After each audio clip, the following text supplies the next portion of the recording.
Hello, everyone, and welcome to another edition of the Dentzel Domain on Red State Talk Radio. I am your host, Ed Dentzel, and today was a very special day. By the time you are hearing me, I'm recording this earlier on Wednesday, and you're, of course, hearing it at 11 o'clock Eastern Time on Red State Talk Radio, and then for the rest of you who then listen to it later on all those places that I put this show, Podomatic, Podbean, YouTube, SoundCloud. But for those of you that listen to this the first time it airs on Red State Talk Radio, about that time I will be leaving the Iron Maiden concert in Fort Lauderdale, because today is the day, February 24th, 2016. I've talked about them. I've talked about my music taste come up once in a while on this show. In fact, I will tell you, it must have been a couple months ago. I was talking to the guy who runs Red State Talk Radio, and it was about something else. And then he made a comment to me that I didn't know you were into that heavy metal music or something like that. And I said, yeah, I am, because to look at me, I guess, if you've seen my picture on my website, on Facebook, or wherever, you wouldn't know, I suppose. I don't know if you'd know that doing this show, because, you know, the way I see it is that conservatism and rock and roll and heavy metal music are very closely related, in my opinion. In fact, I think that's why you discover as you get older, as these guys, go from their 20s into the 30s and 40s and 50s, that you find out a lot of them are conservative, and a lot of them are Republicans. Not all of them or anything, but when you start finding out about Ted Nugent, Gene Simmons, and then, for example, the lead singer of Iron Maiden, Bruce Dickinson, who has identified himself as a conservative, has identified himself as a guy who doesn't like the European Union, and he's not just the lead singer of the band, but he's a pilot and a business owner and a bunch of other things that have nothing to do with music. I think they're very closely related, in my opinion. And so I don't find it strange at all that, because I think when people think about conservatism, they think about classical music, or, of course, all of the country music that is associated with conservatism and the Tea Party movement and all of that. I can't stand country music. Can't stand. I think it is as fake as the day is long. I like older country music. Johnny Cash, Patsy Cline, Charlie Rich, stuff like that. Perfectly fine with Johnny Paycheck, C.W. McCall. I know all that stuff. Newer stuff, fake as the day is long. Heavy metal music is not fake, and neither is conservatism. And that's one big thing they have in common. And so, going to the concert tonight, really pumped up about it. My first time getting to see this band, and I hope it's going to be a good time. It's their first show for their tour. They're going to be touring the world, and their first show is in Fort Lauderdale. I'm going to be there. Have to drive down there after I do this show. Looking forward to it. So let's get right to the show. You can email me at edwarddentzel@reagan.com. You can follow me on Twitter, Dentzel Domain, all one word, no space in between. And what I mean by email me, if you want to say that the show sucks or something, you're allowed to email me. You want to ask me something, maybe we can get in conversation over email. I don't argue online. I always make the point that if somebody wants to argue with me about politics, I'm not arguing with you online. You want to come down to Madeira Beach, Florida? It's this tiny little town. You'll probably be able to find me. We can talk about it in person. I'm not arguing with you online. I'm just not doing that. But you want to email me, voice a complaint or something, I will absolutely read it. So let's get to the show. Nevada had its caucus yesterday, and I think it went just about as well as everybody thought it would go. As far as for those Trump people, I don't think that they could be more pleased than what happened yesterday. And for the rest of us, of course, we're displeased, but it's no surprise.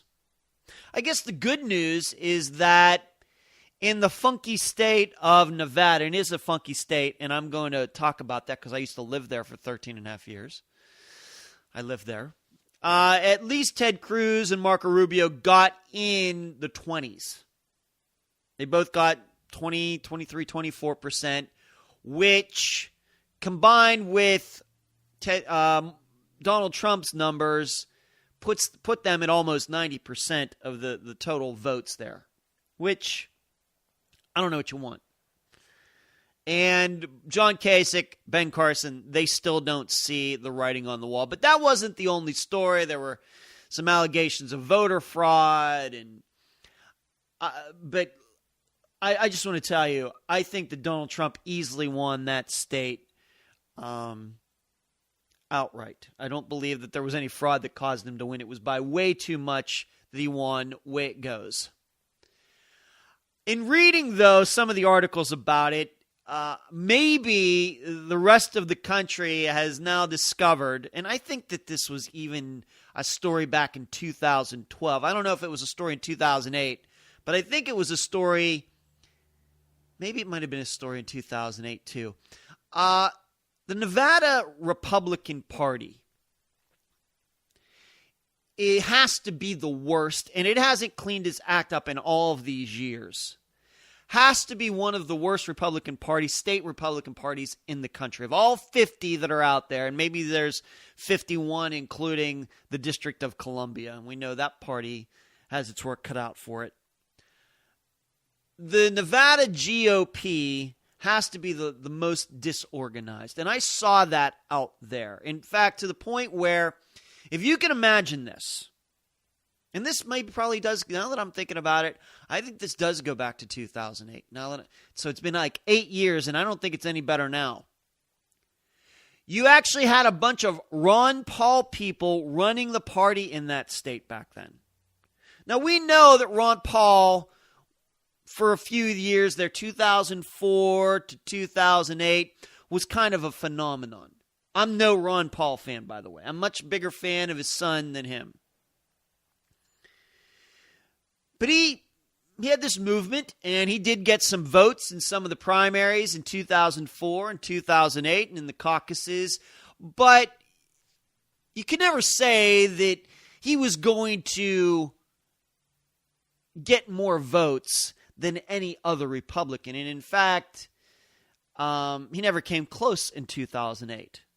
But it just shows you how weird Nevada is, that his people, despite being a minority in the Republican Party in that state, managed to get control of that state to where they wanted to do things their own way, and they wanted to do things in the Ron Paul way. And I can remember living there and seeing Ron Paul stickers all over the place. All over that city. It seemed like I saw them everywhere. And like I said, this is going back to 2007, 2008. So that's how weird it is. Then on top of that, I've told you my story about being a part of the Senate campaign of Danny Tarkanian in 2010, in which the Nevada GOP allowed Tea Party Express to come in and completely take over Sharon Angle's campaign. Sharon Angle, kook, not capable, could not argue her way, in my opinion, out of a paper bag. Wet paper bag, to use a horrible cliche. But that's what happened. They came in, and suddenly Sharon Angle went from a distant third to winning the GOP primary in the spring of 2010. And then went on to face Harry Reid and, of course, got beat. Didn't get beat badly, but given that the Republican Party overall in the United States did pretty well in 2010, that Harry Reid won was a sign that the Nevada GOP just doesn't know what the heck it's doing, in addition to her being the nominee in the first place. Why do I think it's that way? Why is the Nevada GOP that way? I'll tell you.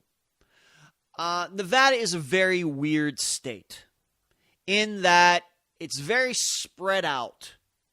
You have two major cities, Las Vegas and Reno, these two metropolitan areas, and then you have everything else. And you'll just be riding around on the highway, boom, a little town will pop up. And then, boom, you're out in the desert again. On top of that, there is a stigma that goes in Nevada that goes along with Area 51.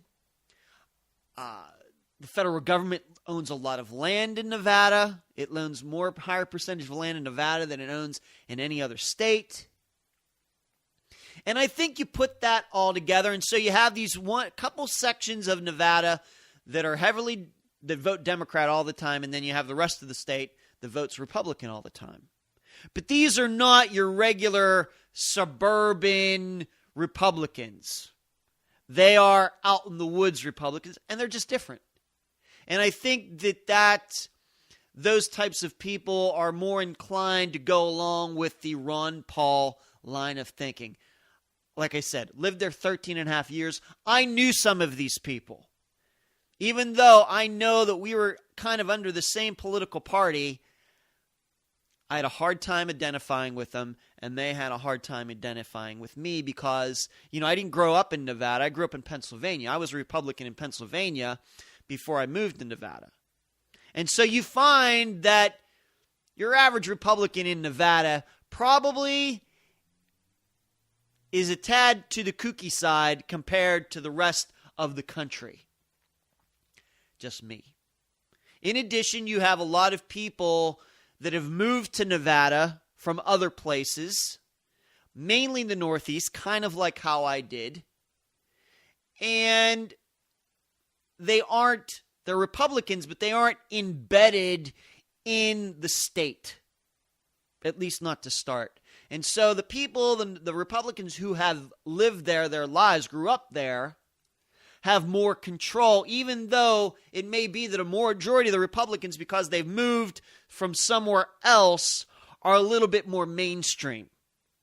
Being that they don't have any close ties in the community and everything, maybe they don't feel capable of leading. So you get this kind of situation where you have a Republican Party. There are plenty of Republicans in Nevada. It's just they're led by a bunch of people who have lived in Nevada and tend to be a little the kooky side. And that's how you get a Sharon Angle. That's how you get something called the Tea Party Express to go into that state and do what they did and ruin that election. There's just something within that that I think is the reason that even to this day they can't clean their act up. In fact, you saw there was a very popular picture I saw out last night and this morning where here's a guy working one of the caucus places, and he's wearing a Trump shirt. Now, you should know that a caucus, unlike a primary, the caucuses are run by the party. So everything that you saw that went down in Nevada yesterday had nothing necessarily to do with the national party or the election committee or anything like that. That is the people who run the Nevada party running this thing, and they have not cleaned their act up. And they haven't been able to do it. And it's the exact reason that when the time rolls around again, that Nevada is going to lose its place in the primary process because this Republican Party in Nevada, the state party, has not been able to get its act together in almost 10 years. And I can remember, unfortunately, a lot of the details have vanished from my mind, but I just remember a lot of controversy while I lived there, a lot of fighting in between different factions, people who were trying to pull the party to be a little bit more mainstream and get away from the Ron Paul side and the isolationist side and the audit the Fed side and all those things we think of with Ron Paul, things that either most conservatives don't care about it or they don't agree with it. But these people, they pretty much had to have a stranglehold on it. And that's why you see all of these stories. So the stories that you saw yesterday regarding what happened in Nevada regarding the caucus is not new. It's been going on for years. Years. And being that I don't live there anymore, I can't tell you if it's ever going to change. I think that maybe one of these days, I'm going to tell you right here, for the record, I might move back there. I really enjoyed living in Nevada. Beautiful state. A lot of good people there. Enjoyed my time there. However, I moved to Florida for family reasons, for reasons of my parents and things, but I could see myself sometime down the road moving back there. I'll be honest. I love going to the casinos, even though I'm not a big gambler. It's a beautiful state. It's a great state. It's seen some tough times, but its Republican Party has been a disaster for years. And that it hasn't been able to get itself cleaned up is maybe a symptom of a bigger problem we have on the national level. It's very possible, maybe for different reasons, but maybe that is indicative of the problem we're having once again with Donald Trump being able to weasel his way into the party and doing what he's done, right? And maybe it's a symptom of people not being happy with what's gone on in the House, what's gone on in the Senate. And you have to remember, Nevada does have a Republican governor. Nevada does have at least one Republican senator. I don't know how conservative either of them are. But that's once again could be a symptom of the party not being where it needs to be, there and elsewhere. But I think in the end, Donald Trump won it outright, won it no matter what kind of fraud was committed. If there was some, I don't think it mattered. And it's not a surprise to me that Donald Trump, given what I know about that state, got 40% of the vote in that state. Because he's kooky, just like Ron Paul is kooky, even though I know they have who knows what Donald Trump's positions are. But I know at least some of them are different than Ron Paul's, but still they both skew to the kooky side, so it shouldn't be any surprise that Nevadans go for him. Just put that out there. So that's Nevada, and the Trump machine, the Trump train continues on. With every passing caucus and primary, it gets more difficult for somebody to oppose him.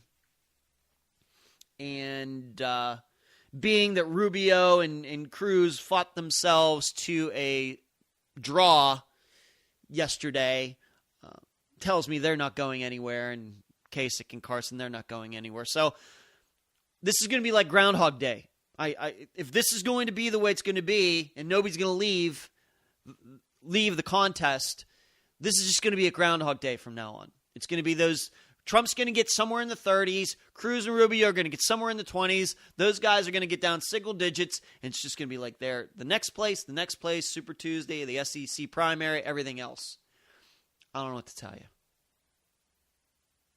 I've done all I can. I know there's some others who on Red State Talk Radio who have done what they can, and of course I know that we have some Trump supporters who do shows on this channel.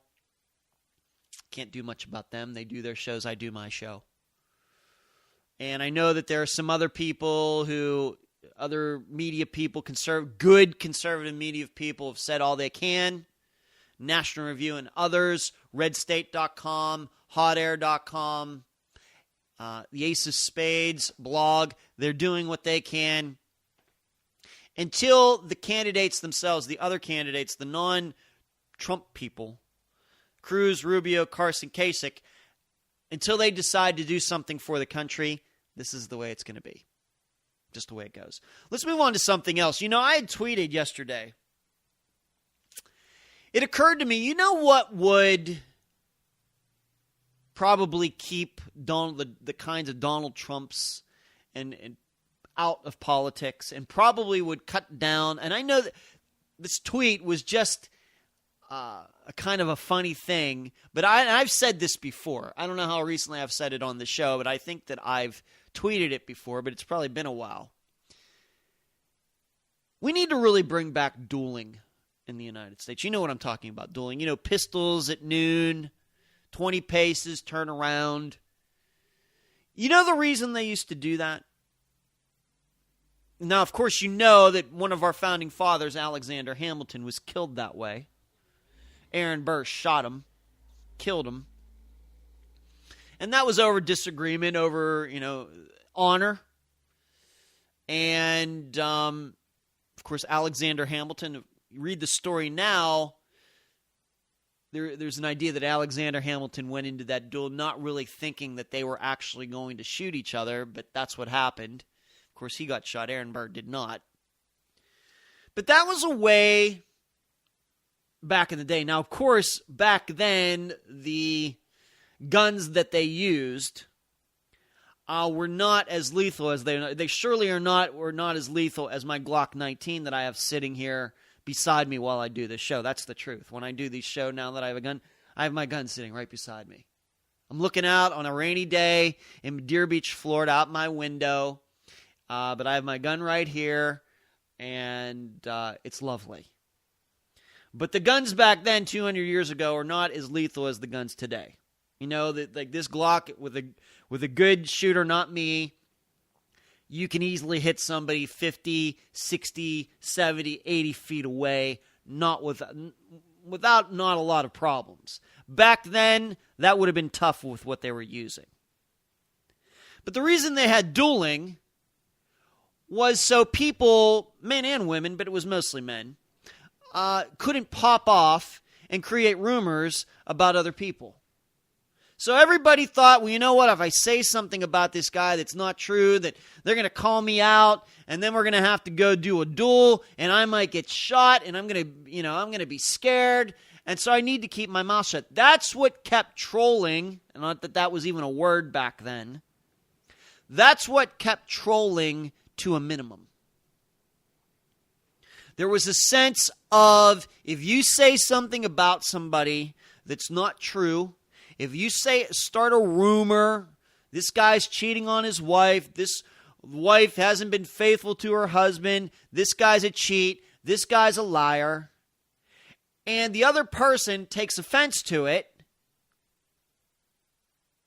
you can sort this out in a manly way, and it should scare both of you and the guy who said it to just keep his mouth shut. It's not necessarily, there was no restriction of speech back then, but there is that kind of etiquette between people that was kept in line by the chance that you might just get called out on something. Now today, do we kind of have that once in a while? Yes, once in a while. You do have a bar fight. You said this about my wife? Really? Let's take it outside. That happens very, very little. But it does exist. However, when it comes to politics, I'm going to tell you, I believe that we should bring back dueling. There is a, as I said on Twitter, being that we don't have dueling, being that people now take speech to the point of calling people names in public and dropping F-bombs and creating rumors and lies. And this goes for all the candidates. I mean, this goes, even though I've said favorable things about Ted Cruz, I mean this for any politicians. This would keep that all to a minimum. And I think that public discourse would be better. Of course, I don't believe in restricting it through government, but it seems to me that that etiquette, those social standards that we have had in the United States have fallen apart. That we've taken our freedom of speech to the point where we can create lies about people. We can create rumors. We can be as rude as we want to be, or as nasty as we want to be, to go back and talk about, what was that, an album by Two Live Crew in the late 80s, showing my age there. Nasty as they want to be. And really, that only helps, that kind of conversation only helps the lowest common denominator, those kinds of people in the United States. And if we had dueling, where if somebody went onto a website and started trolling, and somebody could actually legally, of course dueling is not legal now, say, I'm calling you out. If you're so brave, here, meet me. I have the guns. We'll do a little dueling. I have these old pair of muskets, whatever they call them, musket pistols from the late 1700s, and we're going to go out into this field, and we're going to settle this at 20 paces. And soon enough, we'd find out who the brave people are and who the cowards are. See, I would say, and this is why I tell all of you to stay away from trolls on sites. It's the reason I tell you to not argue with people online, because most of those people are cowards. And see, and I will even go further to say, when I see somebody like Donald Trump and people like him, not just famous people, but regular people who act like that, I see them as cowards. And I know that there's no law that I believe should exist to restrict what they're saying. On the other hand, I know that this kind of talk and behavior is bringing us all down. And the reason it does that, you should know, is because you know what? There are just a lot of people that like that stuff. There are just a lot of people who like the nastiness. You know why trolling exists? Because people love doing it. The reason people love starting rumors, you know why? Because people love doing that. And you know what? People love spreading rumors too. You know, it takes more than one person to tango in all of this. And that's why, for example, this friend of mine that I keep talking about, who I went to college with, he sent me a message last night saying that, you know, he really is beginning to admire Trump's political instincts. You know, he really knows what he's doing. And I said to him, I said something to the effect of, you know, he's really outmaneuvered the GOP in all this. And I said, you know what? Trump has outmaneuvered the GOP about as much as Jim Jones outmaneuvered the modern Christian, all the Christian religions. You know Jim Jones, the guy who had Jonestown and all those people committed suicide. You know. Has Donald Trump really outmaneuvered the GOP, or has he just tapped into the lowest common denominator of a certain group of people in the United States? Do I need to go through all the stories out there that you can see about how Donald Trump retweets stuff from white supremacists and retweets stuff from anti-Semites? Do I need to do those stories?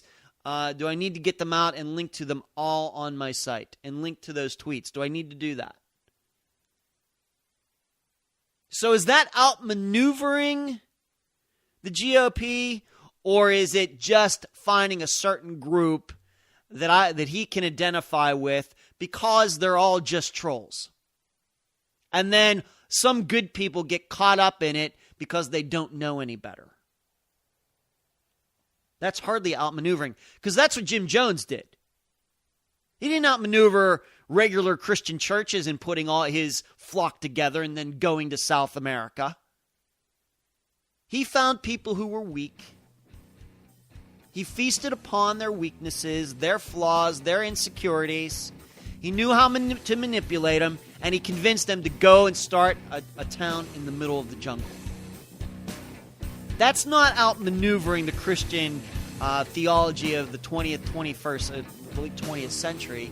That's just seeing a group of people and taking advantage of them. That's different. But I got to go to the break. You've been listening to the Dentzel Domain on Red State Talk Radio.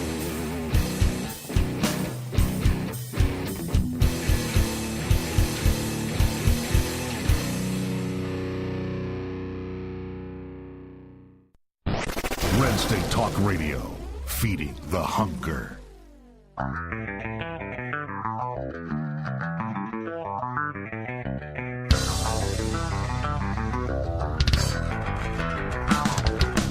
Hey, this is Alfonso Rachel with PJTV, Zo Nation, and the founder and drummer of 20 Pound Sledge, and you're listening to RedStateTalkRadio.com, the dominant force in conservative internet talk radio.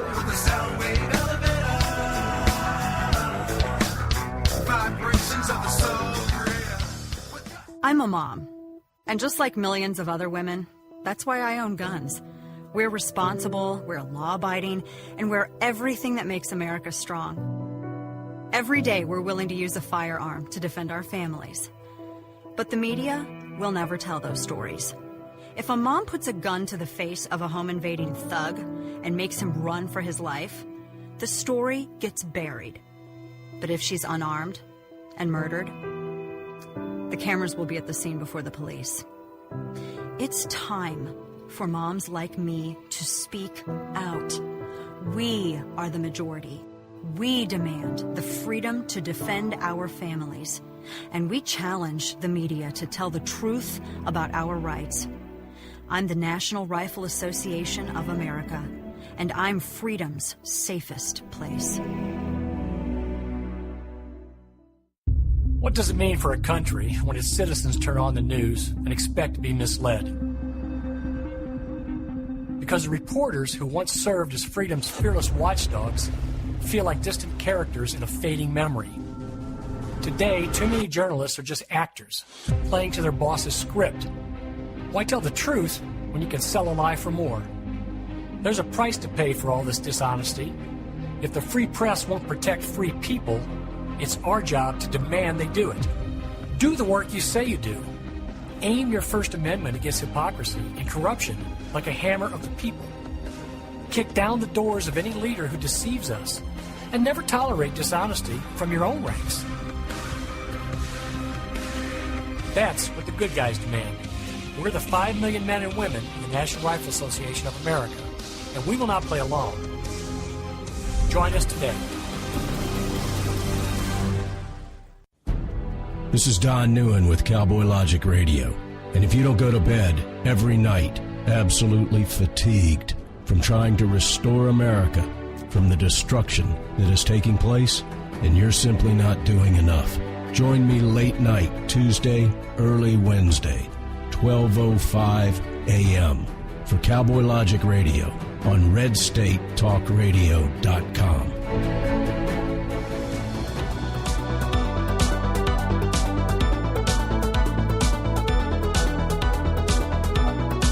We're back at the Dentzel Domain on Red State Talk Radio. We're going to continue to talk about this idea that I think that dueling would make our culture better. And, you know, the political instincts of Donald Trump and what this big picture of why this has all come together. I have it written down in my notes that what we're kind of seeing, I think, with Donald Trump and with the public discourse in politics in the United States getting to the point where it's just about trolling. It's just about getting that zinger on somebody else. If you ask me, as a guy who has been an observer of pop culture for the last 20 years in the United States, you know when this really got started? I think it got started with reality TV. I think that is you know, it was a huge boom when it started in the late 90s. Was it American Idol, or was it Survivor? I think that could be called one of the first popular TV shows that was a quote unquote reality show. And then from there came American Idol and the rest of it, and of course The Apprentice with Donald Trump. And that kind of phenomenon, it's kind of like a QE1, QE2, these quantitative easing and pumping money into economy. And is if you really watch it, you can watch that money go through an economy, creating boom and busts as it goes. All right, and we're kind of seeing that, for example, in the stock market right now. It went up to 18,000, now it's back down to 16,000. As the Fed pumped money into the economy to try to get it started again, you can see how it goes. And then finally, sooner or later, you have a pop. No different like in the housing market, no different than the dot-com bust of the late 20th century. If you watched it, you could see the bubble growing. Not a lot of reason that it's going on. And then pop, everything deflates. Everybody loses money in the tech boom and bust. A lot of people lost their butts in the housing boom. And probably when it comes to the stock market, that's going to happen too, eventually. And there are a lot of other reasons that that's going on, including China and some other reasons. This is what I think is going on with Donald Trump and politics. Finally, that reality TV boom that started just as one TV show has finally worked its way to the point where we now have a guy who was the star of a reality TV show running for president and may just win. And along with it, I think what has happened, and the reason I think that public discourse has gotten worse, is because everybody wants to be their own star. That's what has happened with reality TV. That people watching it suddenly thought, you know what, I can just be a star the way I am. And in fact, by these shows marketing to once again, the drama, and we know the Kardashians, if they lived on your street, even though as popular and as rich as they are, if they lived on your street, you'd be calling the cops all the time. But they're popular. They're popular. The housewives, the rich housewives of Orange County and NBA wives and all these things, they're on TV because people watch it. Even though those same people, if those stars, quote-unquote reality stars, lived on the same street, those viewers would want those people gone.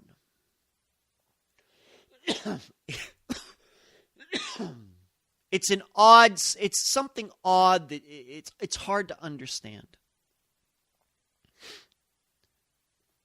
Because up until that point of the late 20th century, the idea was, you know what, I have to have some sort of talent. I have to work at something.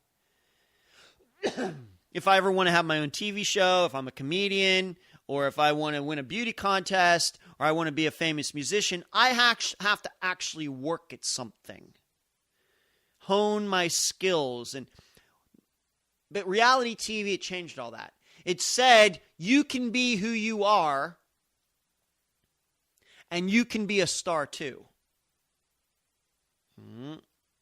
Moreover, the nastier you are, the more foul you are, the more popular you can be.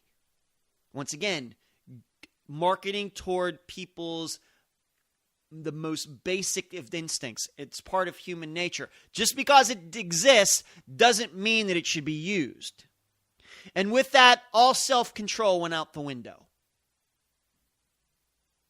I'm a firm believer in this.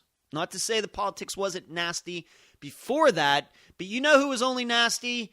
The politicians were nasty. But even when there were letters to the editor going back to the days of newspapers and things like that, people could have discussions about politics and it'd be somewhat civil. Not anymore. It's not possible. You can't have a good discussion between people of different viewpoints on the internet anymore. Because over this course of the 20th into the 20th century, first century, we've been conditioned that giving in to those ugly parts of us is the right thing to do. I see it on TV. Those people are popular. Why can't I do it too? They're making a lot of money doing that. It's funny. I should do it too. Mm-hmm. And so finally, this kind of phenomenon has worked its way, once again, from one TV show, Survivor, something like that, late 90s, to the point where a guy who encompasses all of that, the ego, the arrogance, the brutishness, the foul mouth, the marketing to the worst of human nature, lying, the kind of guy who gets support from people. Those people wouldn't even want that type of guy living on their street, but they'll support him for president. And this is finally going to pop. If Donald Trump becomes president, this is all going to pop. And like the tech boom that was a bust, and like the housing boom that was a bust, and like the stock market that could be a bust, this will be a bust too. And people will be left standing around and saying, how didn't we see this? How didn't we see this? After the tech boom, the late 90s happened, and it bust, what did people say? How did we not know this was going to happen? And we know the story about the housing boom. There were only a few people that saw that it was going to happen. Those people benefited from it. Everybody else got hurt by it. I personally didn't get hurt by it because I didn't own a house.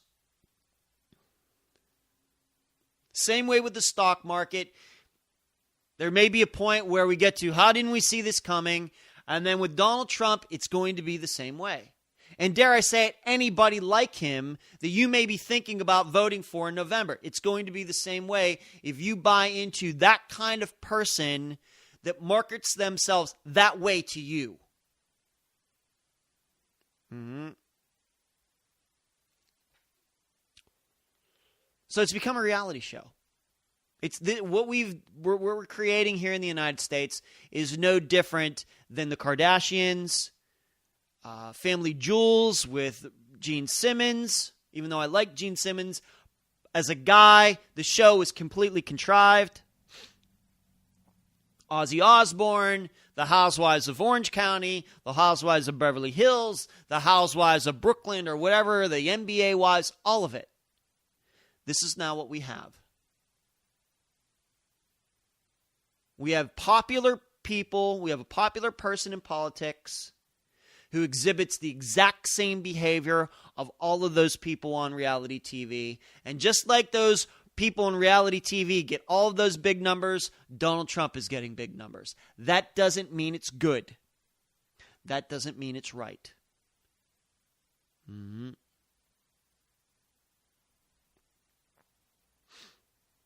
So I totally disagree with my friend when he says that Trump's political instincts have gotten better. No, they haven't. His instincts for seeing how to exploit people have gotten better. Mm-hmm. And I come back to the point that started all this. This could all be fixed if dueling still existed. If dueling existed, most of those reality shows don't even exist. Because people would have to watch what they say. They couldn't say something nasty about somebody unless they could prove it. You couldn't just generate drama out of nowhere. You couldn't just generate rumors out of nowhere. Because you'd be afraid, when I get called out in this, and I don't want to be staring down the barrel of a gun at 20 feet or 20 paces, which would be about 60 feet.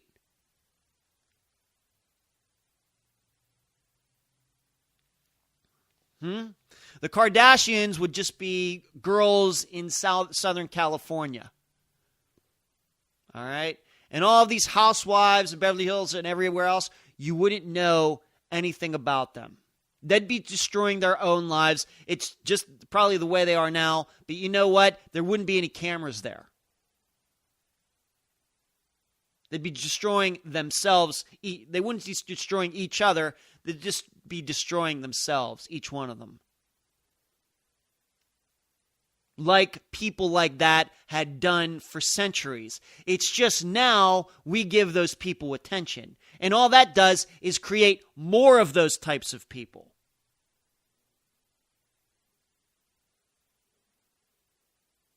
Now, what's the other corollary to this?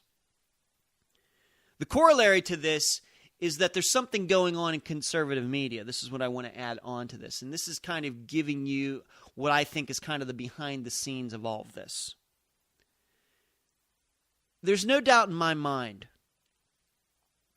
that regular media, I think what is going, for example, through radio, why everybody's wondering why Rush Limbaugh and all these other people who have these radio shows have latched on to Donald Trump have not called him out. They've been calling themselves conservatives for years, and then they don't attack Donald Trump, who is obviously not a conservative. I think what's going on in terrestrial radio is what's going on in cable. The truth is that, and I have a story here regarding Google and Yahoo being against this company called Shine. Shine is an ad blocker company. And Google and Yahoo are terrified of this company Shine because Shine with its programming, can keep ads off of websites. And we know that would put Google and Yahoo out of business in no time. That's kind of what's going on in radio right now. More and more people are figuring out, you know what? I don't need to listen to those radio shows with all of those commercials. It's the same way that's going on in cable. We know cable subscribers down every year. Why? Because there's too many other alternatives now. You don't have to watch cable with commercials anymore. You can watch Roku, you can watch Hulu, you can sign up. People can watch all new programming, great TV shows out there. Never see a commercial ever. Well, what keeps terrestrial radio going? Commercials. What keeps Rush Limbaugh in to the accommodations that he's become accustomed? Commercials. Same way with Laura Ingraham. Same way with most of these people. Same way with Fox News. They do not exist without commercials. The problem is that there are companies that are popping up, small business companies, kind of like here at Red State Talk Radio. What do you hear? You get 3 minutes of commercials during this hour. That's it. I do a 55-minute show of which only 3 minutes is commercials. The break I take at the bottom of the hour. Rush Limbaugh, you listen to him, he does a show for 60 minutes, but how much of that is commercials? 20 minutes? At least? And people are just finding different ways to listen to his show, other shows without the commercials, and that's hurting the bottom line for all of these people. And so why are they latching on to Donald Trump? Because they need the ratings. And I can see it on my own Twitter feed. I told you a couple weeks ago, I've stopped hashtagging Donald Trump on my Twitter feed. I don't have anything to do with it. I'm not going to I'll talk about him on here. I'll link to the articles, but I'm not going to hashtag Donald Trump just to get people to come to my tweets. I am not going to do that. I'm not using his name for search engine optimization on my website anymore either. Not doing it. I'm not going to play that game. But I do notice that since I stopped hashtagging Donald Trump, the amount of tweets that are getting seen and retweeted has gone down. I can live with that. You know who can't live with that? People who make money from saying Donald Trump as much as possible and who need that kind of money. So they need to talk about him, and moreover, they need to talk about him in a very nice way. Just once again, my little experiment over the last 2 weeks, it has gone exactly as I predicted. That as soon as I stop hashtagging Donald Trump, the amount of stuff that gets retweeted goes down. The amount of my tweets that I put out there goes down. I can live with it. They can't. You know, you have to think about it this way. Rush Limbaugh and the rest of them, their listenership has not gone up. Even though the population of the United States has gone up over 300 million in the last 15 years. The listenership of Rush Limbaugh on all these radio shows hasn't gone up. They're actually going the opposite way. Why? Because there's all these people who are taking time when they real jobs, caring about true conservatism, and doing these shows, podcasts, for a half hour, for an hour with what? No commercials. No talking to the producer. No taking calls from stupid people. No talking about how they're flying around in their Lear jets and their beachfront communities. And it's this, like I said, it's the same thing that's going on in cable. People are just sick of it. They're not just necessarily sick of it, they just know that they don't have to put up with it anymore. And so Rush Limbaugh and the rest of them are caught up in the same thing that Google and Yahoo are. They're thinking, you know what? I got to do something. I got to raise my ratings because I think that I'm going to start losing people because people don't need to listen to commercials anymore. There's another part to this as well, and I know this from personal experience, is that I know that terrestrial radio is on the way down for this simple reason. I've been marketing this show outside of just being on Red State Talk Radio. I've been sending emails out to radio stations across the country trying to see what they're doing on weekends so they play my show. Places where they are playing reruns of shows they played during the week. I've offered my show up for free just to get my name out there. You know how many responses I've gotten? Not many. In contrast, as you know that I'm a writer, I've been sending information out on my books, query letters, to literary agents. Literary agents are notorious for not responding. Okay, if they don't like something, they won't respond. I've gotten a higher percent of responses from literary agents than I have from radio stations. That is mind-boggling. Even if the radio station just writes me back and says, you know what, we're really not interested. With the literary agents, it's going about 50% right now. With radio stations, it's about 10%. So these radio stations, they're not even looking for new talent.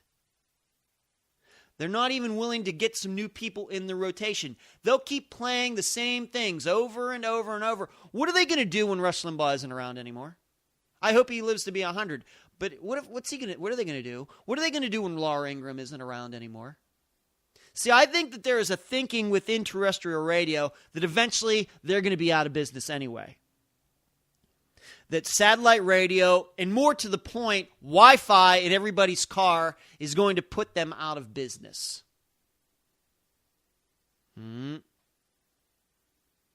I've thought long and hard about this. Why all these conservative terrestrial radio people have latched on to, not all of them have. Glenn Beck, I guess, hasn't. Mark Levin finally came around. But at the beginning, he was a big Trump supporter too, saying how great it was that he was jumping in. But the rest of them, not so much. The rest of them seem to like Donald Trump just fine, and I think it's all about their ratings. They're going to try to milk their ratings for as much as they can until there's nothing to get anymore. And in the process, they're going to screw over every single conservative in this country, every single good Republican in this country who has good values and great integrity. They're going to screw them all over for the sake of a buck. It's sickening. But I think a lot of this does have to do not just with their. I think a lot of it has to do with technology. I really believe that. Same way that what happened in music was gone over to radio, it's gone to cable, and now it's coming to radio. And if this is the way it's going to be, then I say terrestrial radio and the conservatives on it should be put out of business as quickly as possible. Because you can come to Red State Talk Radio and hear the truth. All right? You can do that, especially at the Dentzel domain, which you've been listening to. I remind you can go to edwarddentzel.com. You can find all of my old Red State Talk Radio shows. You can also go to edwarddentzel.com patreon.com/book, where you can download the first chapter of my next novel, The Comebacks. You know where you can find this show: Podomatic, Podbean, YouTube, SoundCloud, Facebook, LinkedIn. Gotta go see my group, Iron Maiden. Good night.